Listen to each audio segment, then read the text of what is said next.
നല്ലോണം ശ്രദ്ധിക്കേണ്ടതാണ്, സൂക്ഷിക്കേണ്ടതാണ്. പലിശ കൂടിക്കൂടി വരികയാണ്.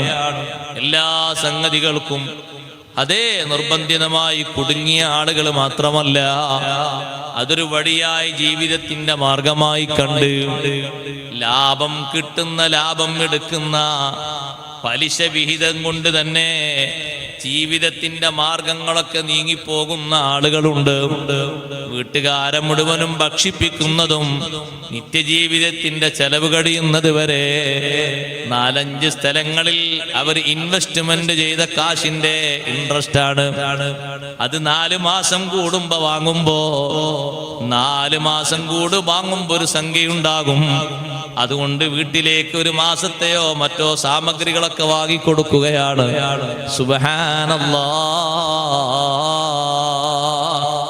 ഉമ്മമാരെ, നിങ്ങളും ശ്രദ്ധിക്കണം. മുമ്പ് കാലങ്ങളിൽ നിങ്ങളുടെ കൂട്ടത്തിൽ ഒരൊറ്റ ആളും ഇതിലേക്ക് വിധേയപ്പെട്ടില്ലായിരുന്നു. ഇപ്പോൾ ധാരാളം പേര് ആ വിഷയത്തിൽ പോയി പെട്ടിട്ടുണ്ട്. ചിലരാ വിഷയത്തിന്റെ അധ്യക്ഷന്മാരും തലവന്മാരുമായി മാറിയിട്ടുണ്ട്. ഇടയ്ക്ക് ഞാനൊന്ന് സൂചിപ്പിച്ചതാണ്, നന്നായി ശ്രദ്ധിക്കണം. വേണ്ട, നമ്മുടെ പള്ളയുടെ അകത്തേക്ക് പറ്റുന്നത് മാത്രമേ നമ്മൾ കഴിക്കാവൂ. എത്ര വലിയ മഹാന്മാരും നൽകിയ ഉപദേശം അത് തന്നെയാണ്. എത്ര വലിയ ഈമാനോടെ നടന്നവരല്ലേ അസ്ഹാബുൽ കഹ്ഫ്. അവര് ചെറുപ്പക്കാരല്ലേ സഹോദരങ്ങളെ. താടിയും മീശയും മുളക്കാത്ത ചെറുപ്പക്കാരായ അസ്ഹാബുൽ കഹ്ഫ് 7 പേര് നാട്ടിൽ നിന്ന് രാജാവിന്റെ അതിക്രമം ഭയന്ന് നാട് വിട്ടുപോയി. അവരൊരു ഗുഹയിൽ താമസിച്ചപ്പോ റബ്ബ് സുബ്ഹാനഹു വ തആല ഒരു വെയിലും മഴയും ഏൽക്കാതെ അവരെ ശരീരത്തിന് നല്ല ഭംഗിയോടെ അല്ലാഹു കാത്തു സൂക്ഷിച്ചത് 1ഉം 2ഉം വർഷമല്ല, 300 വർഷമാണ്. ആ 300 വർഷം സുഗമമായി അവര് വിശ്രമിച്ചവര് എഴുന്നേൽക്കുമ്പോ വിശപ്പ് തോന്നിയ സമയത്തും അവരൊരാളെ ഭക്ഷണത്തിന് വേണ്ടി പറഞ്ഞേക്കുന്ന സമയത്ത് ഭക്ഷണം വാങ്ങാൻ വേണ്ടി പോകുന്ന ആളുകളോട് ഉപദേശം, ഫബഅസൂ വഹദകും ബിവരിഖികും ഹാദിഹി ഇലൽ മദീന ഫല്ലൻദുർ അയ്യുഹാ അസ്കാ തആമാ فليأتكم برزق منه وليتلطف ولا يشعرن بكم أحدا. നാട്ടുകാരും അറിയാതെ സ്വകാര്യമായി പോയിട്ട് അവരെ മനസ്സിൽ ഇപ്പോഴും ഉള്ളത് പഴയ കാലത്ത് നമ്മളെ കുഫിരിയത്തിന് നിർബന്ധിച്ച രാജാവ് തന്നെയാണ് ഇപ്പോഴും ഉള്ളത് എന്നാണ്. ആ രാജാവൊക്കെ മരിച്ചു, നൂറ്റാണ്ടുകൾ എത്രയോ കഴിഞ്ഞു. പക്ഷേ സുഖജീവിതത്തിൽ അവരത് അറിഞ്ഞിട്ടില്ല. എഴുന്നേറ്റപ്പോ അവർക്ക് വിശപ്പ് തോന്നിയപ്പോ കൂട്ടത്തിൽ ഒരാളെ കറൻസിയുമായി പറഞ്ഞേക്കുമ്പോ കൊണ്ടുവരാൻ പോകുന്ന ആളുകളോട് കൊടുക്കുന്ന നിർദ്ദേശം, ഫല്ലൻദുർ അയ്യുഹാ അസ്കാ തആമാ. ഹലാലായ ഭക്ഷണം ഏതാണ് നോക്കിയിട്ട് വാങ്ങിക്കൊണ്ടുവരണം. എന്താ അങ്ങനെ പറയാൻ കാരണം? അന്നത്തെ കാലത്ത് ബീഫ് സ്റ്റാളുകളും മറ്റുമൊക്കെ അധികം കൈകാര്യം ചെയ്തിരുന്നത് അറവ് ശരിയല്ലാത്ത ആളുകളായിരുന്നു, മജൂസികളും മറ്റുമായിരുന്നു. അവർക്ക് അറക്കാൻ അറിയില്ല. അവരേതെങ്കിലും ഭാഗത്തൊക്കെ ഒന്ന് വെട്ടി റെഡിയാക്കിയിട്ട് പൊളിച്ചു കൊടുക്കും. നമുക്ക് പോരെ, തിരക്കാണ്, സമയമല്ല. കോഴിപ്പീടി നോക്കുമ്പോ ഇറച്ചി ഉണ്ടാ, ഇറച്ചി നോക്കിയാണ്. ആരാ അറുത്ത്? എവിടെ അറുത്തത്? അല്ല, ചത്ത കൂട്ടത്തിൽ ഒന്നെടുത്തോണ്ട് റെഡിയാക്കി തന്നതാ. സാധ്യത പറയാലോ, തള്ളിക്കളയോ? നീ അറുത്ത് റെഡിയാക്കിയിട്ട് വേണ്ടേ കൊണ്ടുപോകാൻ?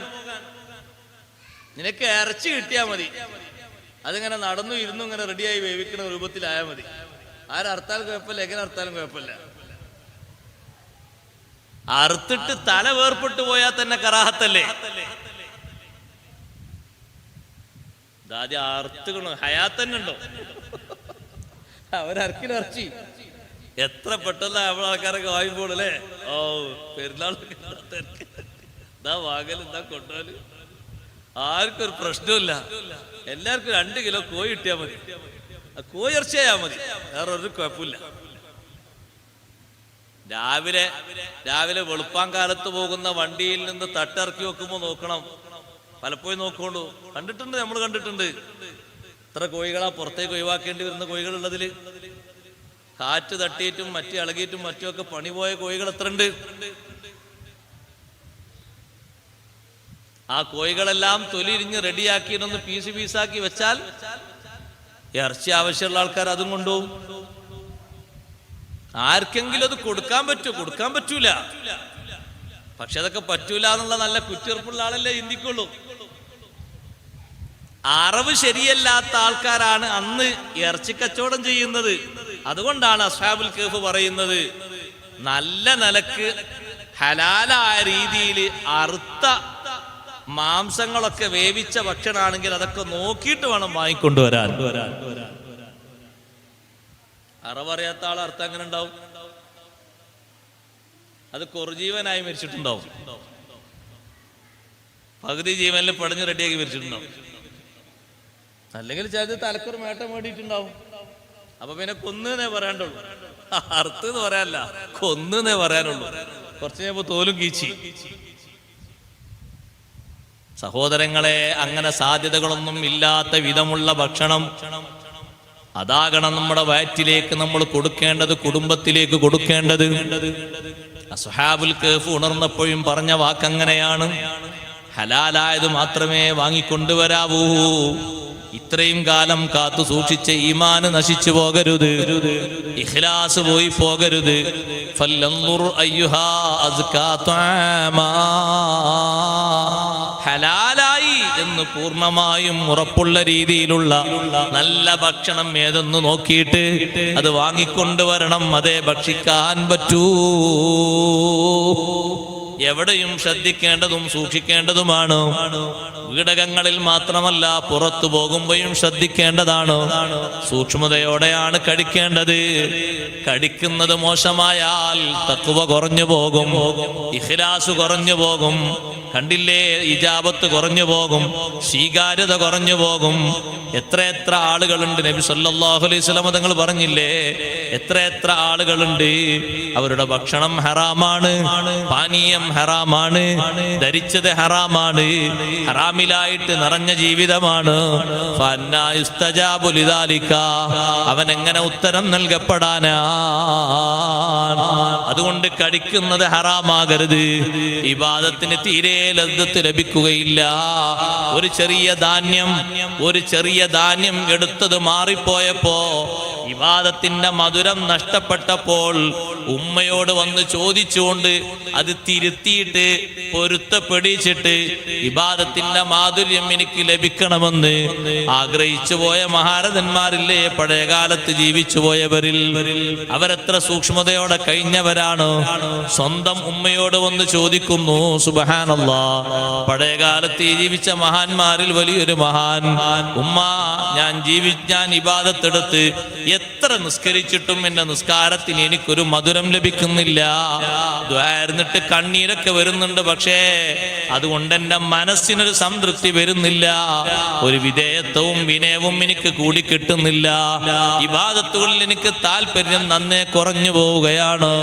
ഉമ്മയോട് പറയുന്നു, ഉമ്മ, ആർക്കെങ്കിലും പൊരുത്തമില്ലാത്ത ഏതെങ്കിലും തരത്തിലുള്ള ഭക്ഷണം നിങ്ങൾ ഭക്ഷിച്ചിരുന്നോ? ഉമ്മ ആലോചിച്ചു നോക്കുന്നു. ഏറെ ആലോചിച്ച ശേഷം പറഞ്ഞു, മോനെ, നിന്നെ ഗർഭം ധരിച്ചിരുന്ന കാലത്ത് അയൽപക്കത്തെ ഒരു വീട്ടിലൂടെ ഞാനിങ്ങനെ നടന്നു പോകുമ്പോ അവിടെ ഉണക്കാനിട്ടിരിക്കുന്ന ചോളമുണ്ട്. ആ ചോളത്തിൽ നിന്ന് ഒന്ന് രണ്ട് മണികൾ എടുത്ത് ഞാൻ എൻ്റെ വായിലിട്ട് ഒന്ന് ചവച്ചിരുന്നു. ഒരു രസമല്ലേ എന്ന് കരുതിയിട്ട് ഉമ്മാനോട് മകൻ പറയുന്നു, നിങ്ങൾ അവിടെ പോകണം, ആ വീട്ടുടമയോട് അത് പറയണം, പൊരുത്തപ്പെടിക്കണം, എന്റെ ഇബാദത്തിന് എനിക്ക് മധുരം വരുന്നില്ല, നിസ്കരിച്ചിട്ടോ മറ്റു കാര്യങ്ങളിലോ ഒന്നും റാഹത്ത് ലഭിക്കുന്നില്ല. ഉമ്മ പോകുന്നു, ആ കുടുംബക്കാരോടത് പറയുന്നു, പൊരുത്തപ്പെടിക്കുന്നു, തിരുത്തുന്നു. സുബ്ഹാനല്ലാഹ്, അവരൊക്കെ അനുഭവിച്ച ഇബാദത്തിന്റെ മറ്റൊരു സുഖമുണ്ട്. സഹോദരന്മാരെ, നാവ് പ്രത്യേകം ശ്രദ്ധിക്കേണ്ട, സൂക്ഷിക്കേണ്ട ഒന്നാണ്. നാവിലൂടെയുള്ള നീരൊക്കെ ഇറങ്ങുന്നത് വയറ്റിലേക്കാണ്. ആ നാവിലൂടെ നല്ലത് പറഞ്ഞുകൊണ്ടുള്ള നീരാകണം ഇറങ്ങേണ്ടത്. നന്മയല്ലാത്തത് പറഞ്ഞിട്ടത് കലർന്ന നീരിറങ്ങുമ്പോ അതും നമ്മുടെ വയറ്റിനൊരു രോഗം തന്നെയാണ്, വയറ്റിനൊരു ശ്രദ്ധക്കുറവ് തന്നെയാണ്. നല്ലത് പറഞ്ഞുകൊണ്ട് പറഞ്ഞുകൊണ്ടുള്ള നീരാകണം നാവിലൂടെ ഇറങ്ങേണ്ടത്. അന്തഹഫളൽ ബത്ന വമാ ഹവാ, ബത്നെ നിന്റെ വയറിനെ നീ സൂക്ഷിക്കണം, അതിന്റെ ചുറ്റുഭാഗങ്ങളും അഥവാ നിന്റെ വായ, അതുപോലെ തന്നെ നിന്റെ നാവ്, നിന്റെ പല്ല് തുടങ്ങി അതിനെ ആവരണം ചെയ്തിരിക്കുന്ന അവയവങ്ങളും അതും നീ ശ്രദ്ധിക്കണം, നീ സൂക്ഷിക്കണം. അതാണ് ഹയാ. പിന്നെ നബി സല്ലല്ലാഹു അലൈഹി വസല്ലം തങ്ങൾ പറയുന്നു, ഹയാ ഉണ്ടോ അൻതദ്കുറൽ മൗത വൽ ബിലാ, എപ്പോഴും മരണം നിന്റെ ഓർമ്മയിൽ വേണം, ജീർണിക്കുന്നൊരവസ്ഥയും നിന്റെ ഓർമ്മയിൽ വേണം. ജീവിതത്തിന്റെ സൗകര്യങ്ങളും സംവിധാനങ്ങളും ഒക്കെ വർദ്ധിക്കുമ്പോ സുബ്ഹാനല്ലാഹ്, ഈ ശരീരം തന്നെയാണ് മണ്ണിൽ കൊണ്ടുപോയി വെക്കേണ്ടത്, ഈ ശരീരത്തിന്റെ മേലെയാണ് മണ്ണ് വരേണ്ടത്, ഈ ശരീരത്തിന്റെ ഓരോ ഭാഗങ്ങളിലൂടെയാണ് മണ്ണ് കയറി വരേണ്ടത്. ഈ കണുപ്പുകളൊക്കെ ഒരു ഭാഗം കഴിഞ്ഞാൽ മറ്റൊരു ഭാഗം പിന്നീട് മണ്ണങ്ങനെ കവർന്നെടുക്കൂലേ എന്നൊരു ചിന്ത എപ്പോഴും നിന്റെ മനസ്സിൽ വേണം.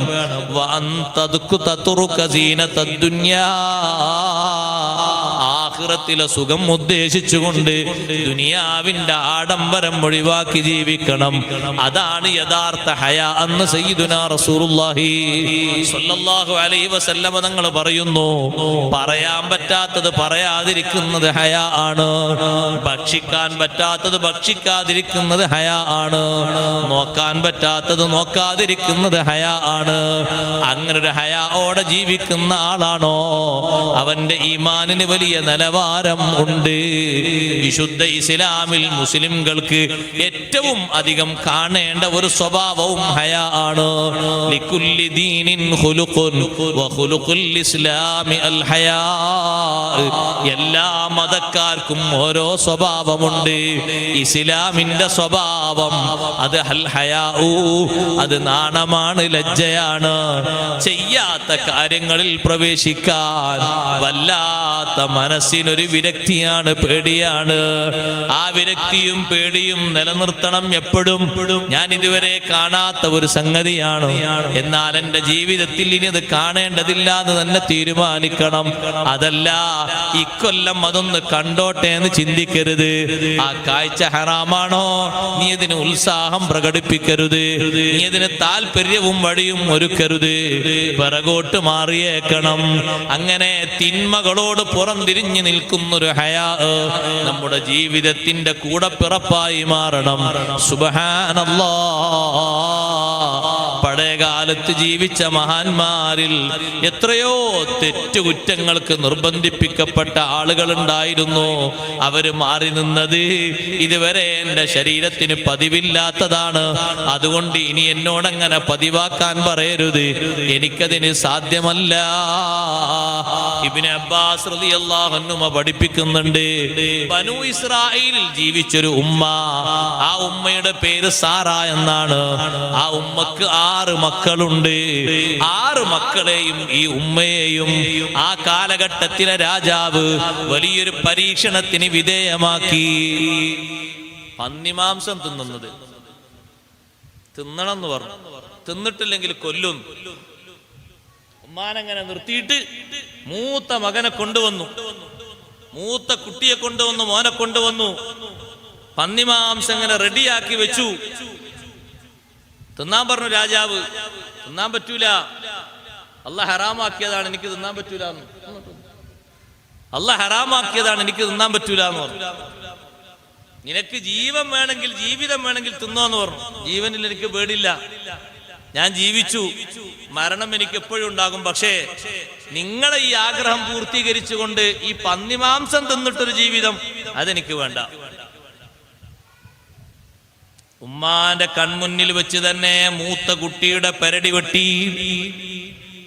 സഹോദരങ്ങളെ, സഹോദരിമാരെ, രണ്ടാമത്തെ കുട്ടിയെയും കൊണ്ടുവന്നു. പന്നിയിറച്ചി വേവിച്ചു വെച്ചിരിക്കുകയാണ്. ആ കുട്ടിയോടും രാജാവ് പറയുന്നു പന്നിമാംസം ഭക്ഷിക്കാൻ. അപ്പോഴും കുട്ടിയുടെ വാക്കെന്താണെന്നറിയോ? രണ്ടാമത്തെ മകനും പറയുന്നു, ലാ ആകുലു മാ ഹറമഹുല്ലാഹ്, അല്ലാഹ് ഹറാമാക്കിയത് ഞാൻ ഭക്ഷിക്കൂല. നിനക്ക് ജീവിതം വേണോ, നീ ഭക്ഷിച്ചോ. നിങ്ങളെ ഈ ഹറാമ് ഭക്ഷിച്ചിട്ട് എനിക്ക് ജീവിതം ആവശ്യമില്ല. ഉമ്മാന്റെ മുന്നിൽ വെച്ച് രണ്ടാമത്തെ ആളെയും വെട്ടിക്കളഞ്ഞു. 5 ആളെ കഴിഞ്ഞു. 6ാമത്തെ ആള് ചെറിയ ആളാണ്. 2 വയസ്സ് കഴിഞ്ഞിട്ട് സംസാരം തുടങ്ങിയിട്ടേ ഉള്ളൂ. 2 വയസ്സ് തികഞ്ഞ ആ കുട്ടിയെ കൊണ്ടുവന്ന് രാജാവ് ഉമ്മാന്റെ മുന്നിൽ നിർത്തിയപ്പോൾ വാത്സല്യനിധികളായ മാതാക്കൾക്ക് സഹോദരങ്ങളെ 5 മെമ്പർമാരെ കണ്ട് സഹിച്ചു. എന്റെ 5 മക്കളും ഈമാനിലായി വിടവാങ്ങി. രാജാവിന്റെ മുന്നിൽ നോക്കി ഉമ്മ പറയുകയാണ്.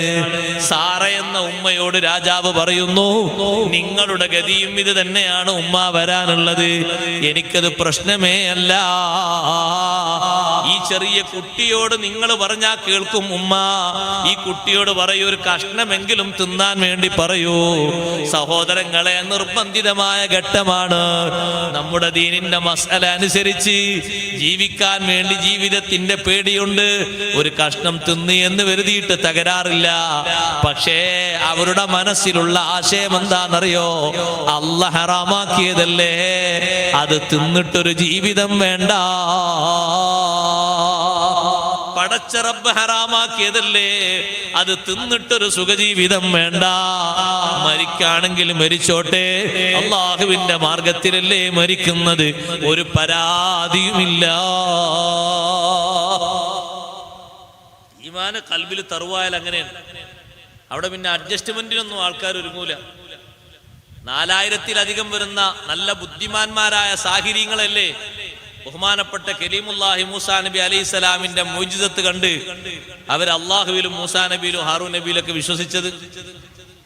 അപ്പൊ ഫിർഔൻ അവരോട് പറഞ്ഞു, ഞാൻ സമ്മതം തരുന്നതിന് മുമ്പ് നിങ്ങൾ വിശ്വസിച്ചോ? ഞങ്ങളെ കയ്യും കാലും വ്യത്യസ്തമായി വെട്ടിമുറിച്ച്, വലത്തെ കയ്യും ഇടത്തെ കാലും, ഇടത്തെ കയ്യും വലത്തെ കാലും അങ്ങനെ വെട്ടിമുറിച്ച് നിങ്ങളെ കുരിശിൽ തറച്ച് കുറെ കാലം നിങ്ങളെ മൃഗീയമായി പീഡിപ്പിച്ച് നിങ്ങളെ കൊന്നുകളയും. വിശ്വസിച്ച ഈ ആൾക്കാരെ മനസ്സിൽ ഈമാൻ അങ്ങോട്ട് കലർന്നപ്പോ, അതവരെ രക്തത്തോടും മജ്ജയോടും മാംസത്തോടും ഒട്ടിച്ചേർന്നപ്പോ അവര് പറഞ്ഞു, ലാ ലൈർ, ഒരു പ്രശ്നമില്ല, തോന്നുന്നത് ചെയ്ത ഞങ്ങൾക്കൊരു കുഴപ്പമില്ല. സാഹിര്യങ്ങൾ ഇതുവരെ ഫിർഔന്റെ അടുത്ത ആൾക്കാരായിരുന്നു. അവര് പറഞ്ഞു, ഫിർഔനെ, നീ എന്ത് ചെയ്യാണെങ്കിലും ഇന്നമാ തഖ്ദി ഹാദിഹിൽ ഹയാത്തദ് ദുനിയ, ഈ ദുനിയാവിൽ മാത്രമേ വിധിക്കാൻ നിനക്ക് അധികാരമുള്ളൂ. ആഖിറത്തിൽ നിനക്കൊരു അധികാരമില്ല. ഇവിടല്ലേ നീ വിധിക്കുള്ളൂ. തോന്നുന്നത് ചെയ്തോ, ഞങ്ങൾക്കൊരു പ്രശ്നമില്ല. ഇന്നാ ഇലാ റബ്ബിനാ ലമുൻഖലിബൂൻ, ഞങ്ങൾ റബ്ബിലേക്കാണ് മടങ്ങിപ്പോകുന്നവർ. നീ വെട്ട്, കൊല്ല്, അല്ലെങ്കിൽ കുരിശിൽ തറക്ക്, അല്ലെങ്കിൽ ഞങ്ങളെ കരിച്ചു കളയെ, എന്തും ചെയ്യാം നിനക്ക്. എന്നാലും ഈമാനിൽ നിന്ന് അളവ് ഞങ്ങൾ പിറകോട്ട് വരില്ല. അതൊരിക്കലും നീ പ്രതീക്ഷിക്കരുത്. നീ ഞങ്ങളിൽ ആരെങ്കിലും എന്തെങ്കിലും ചെയ്യുമ്പോ ഞങ്ങൾ മാറുമെന്ന് നിനക്ക് കരുതി പോകരുത്. ഞങ്ങളാരും ഒരു നിലക്കും മാറിപ്പോരുകയില്ല. അങ്ങനെ ചിന്തിച്ചുകൊണ്ട് നീ അക്രമത്തിന് മുതിരണ്ട. ഒരാളും മാറാതെ നിന്ന മാർഗത്തിൽ ഉറച്ചു നിൽക്കും. നിനക്ക് ചെയ്യാനുള്ളത് മുഴുവനും നീ ചെയ്യുക. റബ്ബ് ഞങ്ങൾക്ക് മാപ്പാക്കി തന്നാൽ, ഒരുപാട് കാലം സിഹ്ർ ചെയ്യാൻ നീ ഞങ്ങളെ നിർബന്ധിപ്പിച്ചു, ഒരുപാട് തെറ്റുകുറ്റങ്ങൾക്ക് നീ നിർബന്ധിപ്പിച്ചു. രാജാവെന്ന നിലക്ക് നിന്നെ ഞങ്ങൾ അനുസരിക്കുകയും ചെയ്തു. ഇന്നാ ആമന്നാ ബിറബ്ബിനാ ലിയഗ്ഫിറ ലനാ ഖതായാനാ വമാ അക്റഹ്തനാ അലൈഹി മിനസ് സിഹ്ർ വല്ലാഹു ഖൈറും വഅബ്ഖാ. ഞങ്ങളെ റബ്ബിൽ വിശ്വസിച്ചത്, ഞങ്ങളെ വൈകല്യങ്ങളൊക്കെ മാപ്പാക്കി നീ നിർബന്ധിപ്പിച്ച സിഹറിന്റെ കുറ്റകൃത്യങ്ങളൊക്കെ അല്ലാഹു പുറത്തു തരാനാണ്.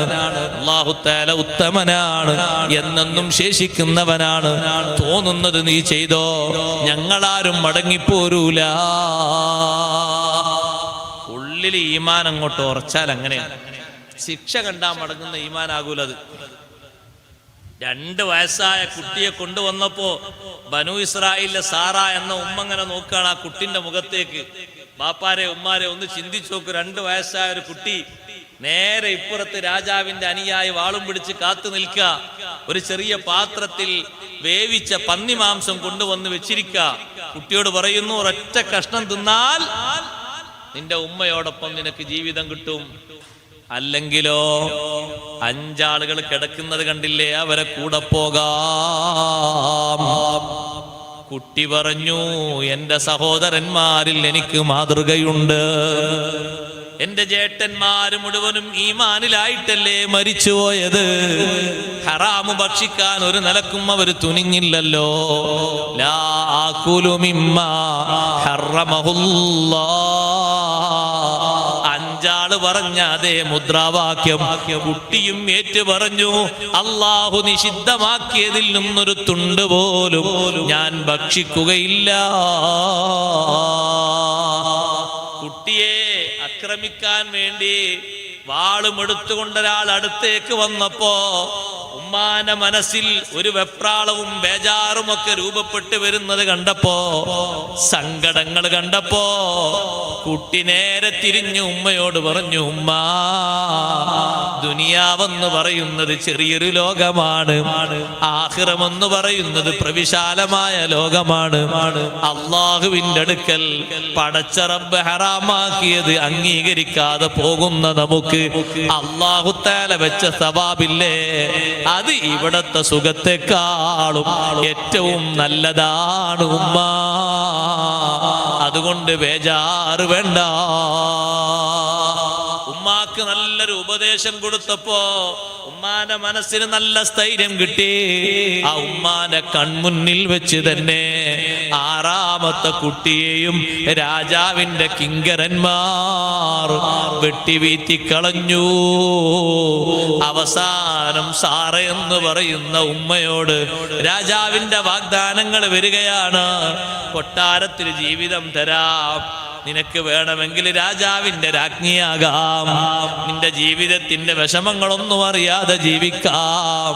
പക്ഷേ കണ്ടീഷൻ ഒന്ന് മാത്രമാണ്, ഈ പന്നിമാംസത്തിൽ നിന്നൊരു കഷ്ണമെങ്കിലും എടുത്തു കടിക്കണം. ഉമ്മ പറഞ്ഞു, എന്റെ 6 മക്കളും അവര് ആഖിറത്തിലേക്ക് തിരിച്ചതിൽ എനിക്ക് മാതൃകയുണ്ട്. ഞാൻ അവരോടൊപ്പം ചേരാനാണ് ആഗ്രഹിക്കുന്നത്. ലാ ആകുലു മിമ്മാ ഹറമഹുല്ലാഹ്. അല്ലാഹ് ഹറാമാക്കിയതിൽ നിന്ന് ഒരു തുണ്ട് പോലും ഞാൻ ഭക്ഷിക്കൂല. സ്വന്തം മക്കളോടൊപ്പം ആ ഉമ്മയെയും വെട്ടിവീഴ്ത്തി. സഹോദരങ്ങളെ, ഇബ്നു അബ്ബാസ് റളിയല്ലാഹു അൻഹു ഈ ചരിത്രം പഠിപ്പിക്കുന്നതിൽ നമുക്ക് വലിയ പാഠമുണ്ട്. സൗകര്യങ്ങളും സംവിധാനങ്ങളും ഏറെ നമ്മുടെ മുന്നിൽ വരും. ഹറാമായ പാനീയങ്ങൾ കുടിക്കാൻ കല്യാണങ്ങളൊക്കെ വരും. ഇനി ഒരു കാലത്ത് അതൊക്കെ നമ്മുടെ നാട്ടിൽ വരും. മുസ്ലിം കല്യാണങ്ങളിൽ ഇപ്പോഴൊക്കെ തന്നെ മദ്യപാനം നടത്തി തുടങ്ങി. പലയിടത്തും വിളമ്പിക്കഴിഞ്ഞു. അല്ലാഹു നമ്മളെ കാത്തു രക്ഷിക്കട്ടെ. നമ്മൾ പോകുന്നിടത്തൊന്നും എത്തിയില്ലെങ്കിൽ പലയിടത്തും എത്തി. മുസ്ലിങ്ങളല്ല, മുസ്ലിങ്ങൾ തന്നെ മേശപ്പുറത്ത് തന്നെ വന്ന് കൊണ്ടുവെക്കുന്ന സാഹചര്യങ്ങളൊക്കെ വന്നു. അതൊക്കെ ഇനിയും സജീവമായിട്ട് വരും. ഈമാനുള്ള ആളുകൾക്ക് ചെറുത്തു നിൽത്ത് വിജയിക്കാൻ കഴിയും. ഹയാവോടെ ജീവിക്കുന്ന ആളുകൾക്ക്, അല്ലാഹ് ഹറാമാക്കിയതിനോട് ഹയാവ് പാലിച്ച് ജീവിക്കുന്ന ആളുകൾക്ക് അവർക്ക് രക്ഷപ്പെട്ട് ജീവിക്കാൻ കഴിയും. പടച്ച റബ്ബിനെ കുറിച്ചുള്ള ഒരു ചെറിയ പേടി, ഒരു ഖൗഫ് ഖൽബിലുള്ള ആളുകൾക്ക് രക്ഷപ്പെടാൻ കഴിയും. സൂക്ഷിക്കേണ്ട ഒരു പ്രധാനപ്പെട്ട മാർഗമല്ലേ അത്. അള്ളാഹു നിഷിദ്ധമാക്കിയ പലതും പുറത്തേക്ക് ഇനി വെളിവാകാൻ പോവുകയാണ്. അത് മാത്രമൊന്നും അല്ല, ഒന്ന് മാത്രമൊന്നും ഞാൻ ഉണർത്തിയതല്ല. സാമ്പത്തികമായും ശാരീരികമായും പലതും അങ്ങനെ പുറത്തേക്ക് വെളിവാകാൻ പോവുകയാണ്. അങ്ങനെ വെളിവാകുന്നിടത്ത് കൃത്യമായി സൂക്ഷ്മത പാലിച്ച് ജീവിക്കാൻ കഴിയുന്നവർ അവരൊരു സാഹസിക ജീവിതം തന്നെയാണ് ഇവിടെ നയിക്കുന്നത്. ചെറിയൊരു ജീവിതമൊന്നും അല്ല. ഒരുപക്ഷെ ഒരു നാട്ടിൽ എണ്ണപ്പെടുന്ന ആളുകൾ മാത്രമേ അത്തരക്കാരായിട്ട് ഉണ്ടാകുള്ളൂ. നമ്മൾ നന്നായി ശ്രദ്ധിക്കണം, നന്നായി സൂക്ഷിക്കണം. മറ്റു പലരും നമ്മുടെ പെൺകുട്ടികൾക്ക് മുട്ടുവരെയുള്ള വസ്ത്രങ്ങൾ ധരിപ്പിച്ച് അങ്ങാടിയിലും മറ്റുമൊക്കെ ഇറക്കുന്നത് കണ്ടപ്പോൾ നമ്മൾ ആൾക്കാർക്കും തോന്നി ഇത് മോഡല് കുറച്ച് നല്ല മോഡലാണ്, കുഴപ്പമില്ലാന്ന് തോന്നിപ്പോയി. അങ്ങനെ നമ്മൾ ആൾക്കാരും ആ മാതൃക പിൻപറ്റിയിട്ട് പലരെയും അങ്ങനെ പിടിച്ചിറക്കാൻ തുടങ്ങി. ഏത് പെൺകുട്ടി എന്നറിയാം? പ്രായപൂർത്തിയത്തെ പെൺകുട്ടി മുട്ടുംകാല് വരെയുള്ള വസ്ത്രമൊക്കെ ധരിച്ച് ഇങ്ങനെ ഇറങ്ങിയാൽ എന്തൊരു ചൊറുക്ക കാണാനല്ലേ, എന്തൊരു രസ കാണാൻ. അതുവരെയെങ്കിലും കണ്ടൂടെ? സുബ്ഹാനല്ലാഹ്. അതൊക്കെ പലരും മോഡലാക്കി മുന്നോട്ട് വരുമ്പോ ആദർശ രംഗത്തും ഈമാനികമായ രംഗത്തും ഹയാഇന്റെ രംഗത്തും പിടിച്ചു നിൽക്കാനുള്ള കഴിവ് നേടണം. ആരെങ്കിലും പുറത്തിറക്കുന്നത് കണ്ടിട്ട്, മോഡൽ കണ്ടിട്ട് നമ്മൾ പറ്റിപ്പോകരുത്.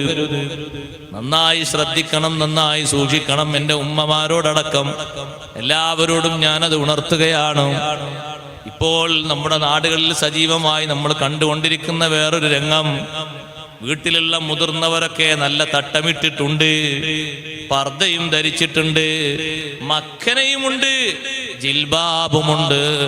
പക്ഷേ കാണാൻ നല്ല അഴകുള്ള കല്യാണപ്രായമെത്തിയ പെൺകുടിമാര് തോളിൽ ശാലിട്ട് നടക്കുന്നത് കുറച്ച് ഏറെ കൂടി വരികയാണ്.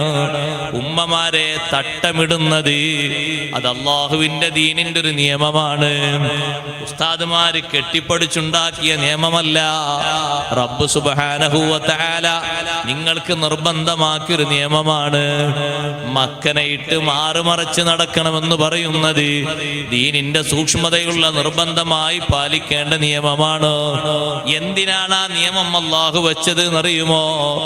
മറ്റു ചങ്ങാതിമാരുടെ പൂവാലന്മാരുടെയും ശല്യങ്ങളില്ലാതെ പഠിക്കാൻ പോകുന്ന കുട്ടികൾക്കും അധ്യാപനത്തിന് പോകുന്നവർക്കും മറ്റാരും ജോലി ചെയ്ത് ഉപജീവന മാർഗം കൊടുക്കാനില്ലാതെ ജോലിക്ക് പോകേണ്ടി വന്ന സഹോദരിമാർക്കും കൃത്യമായി കാര്യങ്ങൾ നിർവഹിക്കാനാണ്.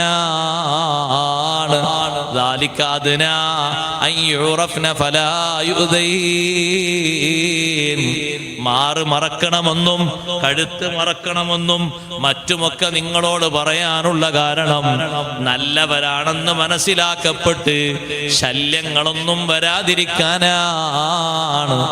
എങ്ങോട്ടും നിങ്ങൾ ചായുന്ന ആളുകളാണെന്ന് മനസ്സിലാക്കിയാൽ അതിനു വേണ്ടി ഏതെങ്കിലും ഒരാൾ ഇറങ്ങി പുറപ്പെട്ടു കഴിഞ്ഞാൽ അതോടുകൂടെ സംസ്കാരവും ചാരിത്രവും പരിശുദ്ധിയും എല്ലാം നഷ്ടപ്പെടുന്ന രൂപഭാവങ്ങൾ വന്നില്ലേ? അത് വരാതെ ആ പരിശുദ്ധി കാത്തു സൂക്ഷിക്കാനാണ് ഈ രീതിയിലുള്ള വസ്ത്ര സംവിധാനം അല്ലാഹു തആല നിബന്ധനയാക്കിയത്.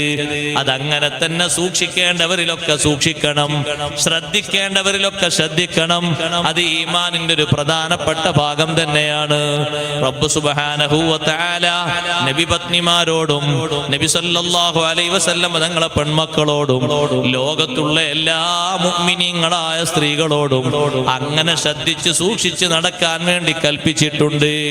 കഴിവിന്റെ പരമാവധി തഖ്വ ചെയ്യുന്നതിന്റെ ഒരു പ്രധാനപ്പെട്ട ഭാഗം കൂടി തന്നെയാണത്. അതുകൊണ്ടല്ലേ ബീവി സൗദാ റളിയല്ലാഹു അൻഹാ മദീനയിൽ നിന്ന് മക്കയിലേക്ക് എല്ലാ വർഷവും ഹജ്ജിന് കൊണ്ടുപോകാൻ ആളുണ്ടായിട്ടും ഒരൊറ്റ തവണ മാത്രമേ ഹജ്ജ് ചെയ്തിട്ടുള്ളൂ, ഒരൊറ്റ തവണ മാത്രമേ ഉംറ ചെയ്തിട്ടുള്ളൂ. എന്തേ നിങ്ങൾ വർഷാവർഷം പോകാത്തത് എന്ന് പറഞ്ഞപ്പോ എന്റെ നിർബന്ധമായ ഹജ്ജ് ഞാൻ ചെയ്തു, നിർബന്ധമായ ഉംറ ഞാൻ ചെയ്തു. അത് മാത്രമല്ലല്ലോ അല്ലാഹു എന്നോട് കൽപ്പിച്ചത്, വഅമറനില്ലാഹു അൻ അഖിറ ഫീ ബൈതി.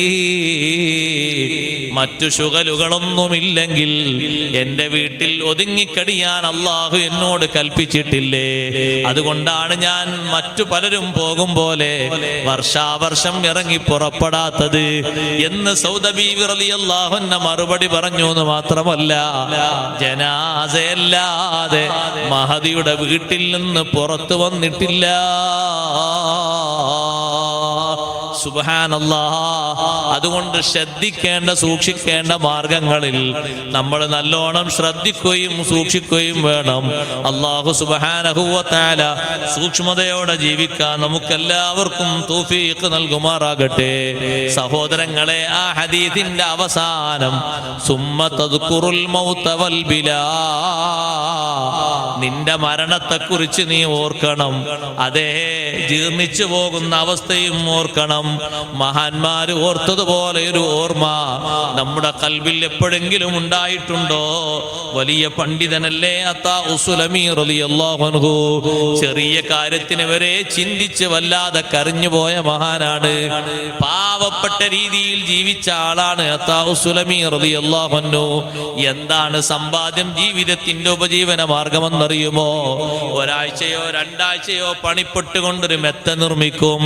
അതേ പഞ്ഞി കൊണ്ടുവന്ന് അത് തുണിയിൽ നിറച്ച് പാകപ്പെടുത്തിയിട്ട് അതിന്റെ ഭാഗങ്ങളൊക്കെ തുന്നി റെഡിയാക്കി സൂക്കിൽ കൊണ്ടുവന്ന് വിൽപ്പന നടത്തും. മക്കളും ഭാര്യയും എല്ലാവരും ചേർന്ന് ഏകദേശം കണ്ടാൽ തന്നെ നല്ല ഭംഗി തോന്നുന്നൊരു മെത്തയുണ്ടാക്കി അത്താഉ സുലമി റളിയല്ലാഹു അൻഹു വൈകുന്നേരമാകുമ്പോഴേക്ക് അത് സൂക്കിൽ കൊണ്ടുവന്നു, മാർക്കറ്റിൽ കൊണ്ടുവന്നു നോക്കുമ്പോ പലരും മെത്ത നോക്കുന്നു, പക്ഷേ ആരും അത് വാങ്ങുന്നില്ല.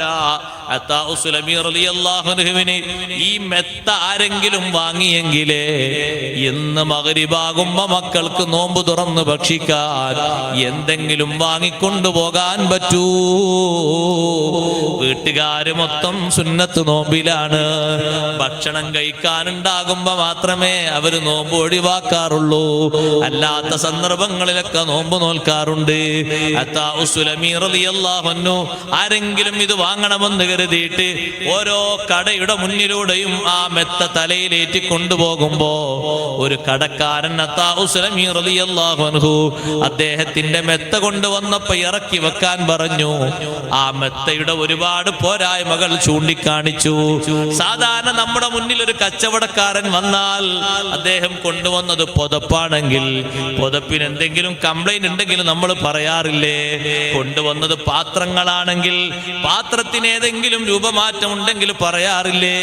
അതുപോലെ മെത്തക്കുള്ള ഓരോ കുറവ് പറഞ്ഞപ്പോ അത്താഉ സുലമി റളിയല്ലാഹു അൻഹു അവിടെ നിന്ന് കരഞ്ഞുപോയി.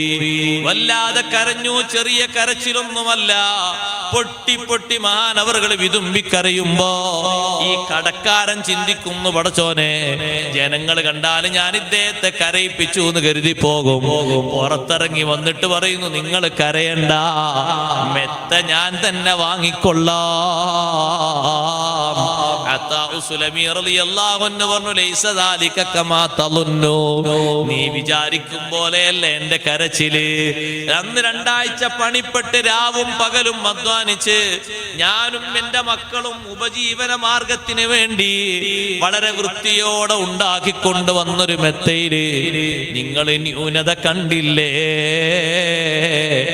ഈ ചുരുങ്ങിയ ആയുഷ്കാലം നാളെ നീണ്ട ആയുഷ്കാലത്തിന് വേണ്ടി ആഖിറത്തിൽ ഒരു പുസ്തകമായി നിവർത്തി വെക്കുമ്പോ എന്റെ അമലിന്റെ പോരായ്മ അല്ലാഹു നോക്കിക്കാണുമല്ലോ. ഈ ബെഡില് ഞാനൊരു തൊഴിലാളി മാത്രമാണ്, ആഖിറത്തിലേക്കുള്ള അമലിലും ഞാനൊരു തൊഴിലാളി മാത്രമാണ്. ഞാനത് ചെയ്യുന്നവനല്ലേ, സ്വീകരിക്കേണ്ടവൻ അല്ലാഹുവല്ലേ. നിങ്ങളെ മുന്നിൽ കൊണ്ടുവന്ന് വെച്ചൊരു മെത്തക്ക് ഇത്ര പോരായ്മ പറഞ്ഞെങ്കിൽ ഒരു പോരായ്മയും വരാതെ കഴിവിന്റെ പരമാവധി സൂക്ഷിച്ച് ഞങ്ങൾ ചെയ്തതില് വരെ നിങ്ങൾ പോരായ്മ കണ്ടെത്തിയെങ്കിൽ ആഖിറത്തിൽ അല്ലാഹുവിന്റെ മുന്നിൽ ജീവിതം വെളിവാക്കുമ്പോ എന്തെല്ലാം കുറവുകൾ പടച്ച റബ്ബ് കണ്ടുപോകും, എന്തെല്ലാം വിഷയങ്ങൾ അല്ലാഹു എടുത്തു പറയും. അതാലോചിച്ച് കരഞ്ഞു പോയതാ. നിങ്ങൾ മെത്ത വാങ്ങാത്തത് കൊണ്ടല്ല. മെത്തയെ പറ്റി നിങ്ങൾ പറഞ്ഞപ്പോ ഞാൻ ആഖിറമാണ് ചിന്തിച്ചു പോയത്. അത്താഉ സുലമി റളിയല്ലാഹു അൻഹു പറയുകയാണ്, സഹോദരങ്ങളെ, അല്ലാഹുവിനെ സംബന്ധിച്ച് അവരുടെ ഖൗഫ് എത്ര വലുതാണ്. റബ്ബ് സുബ്ഹാനഹു വ തആല അവന്റെ മാർഗത്തിൽ നമുക്ക് ഭക്തി എത്തിത്തരട്ടെ. മരിക്കാനുള്ളവരാണെന്നൊരു ചിന്ത ഓരോ അമലുകളിലും നമ്മുടെ മനസ്സിലും നമ്മുടെ ശരീരത്തിലും നമ്മുടെ വാക്കിലും നമ്മുടെ പ്രവൃത്തിയിലും വെളിവാകണം. എപ്പോഴും ആകാമല്ലോ മരണം. അതിനൊരു ഡേറ്റ് തന്നെ അല്ലാഹു നിശ്ചയിച്ച് തന്നിട്ടില്ലല്ലോ. റബ്ബിന്റെ അടുക്കലുണ്ടല്ലോ അതിന്റെ ഖലാ. അല്ലാഹു എപ്പോഴാണെങ്കിലും നമുക്കത് ഖൈറാക്കി തരട്ടെ. എപ്പോഴാണെങ്കിലും വിടവാങ്ങണം. വിടവാങ്ങുന്നതിന്റെ മുമ്പ് ചെയ്യുന്ന ചെറുതും വലുതുമായ കർമ്മങ്ങൾ കുറ്റമറ്റ രീതിയിലാക്കി തീർക്കാൻ കഴിവിന്റെ പരമാവധി മുത്തഖിയായ നിലക്ക് നല്ല ഇൽമ് നേടിക്കൊണ്ട് ഒരുപാട് സുഹൃതങ്ങളുമായി നമ്മുടെ ജീവിതം മുന്നോട്ട് നീക്കണം. അല്ലാഹു സുബ്ഹാനഹു വ തആല അതിന് തൗഫീഖ് നൽകുമാറാകട്ടെ. ഞാൻ എൻ്റെ ഭാഷണം അവസാനിപ്പിക്കുന്നു. ഓ പ്രിയപ്പെട്ട സഹോദരിമാരെ, മുത്തഖീങ്ങളായി നമ്മൾ ജീവിച്ച് പിരിയുമ്പോ മുത്തഖീങ്ങളായി പിരിഞ്ഞെങ്കിലേ ആഖിറത്തിലും സയ്യിദുനാ റസൂലുള്ളാഹി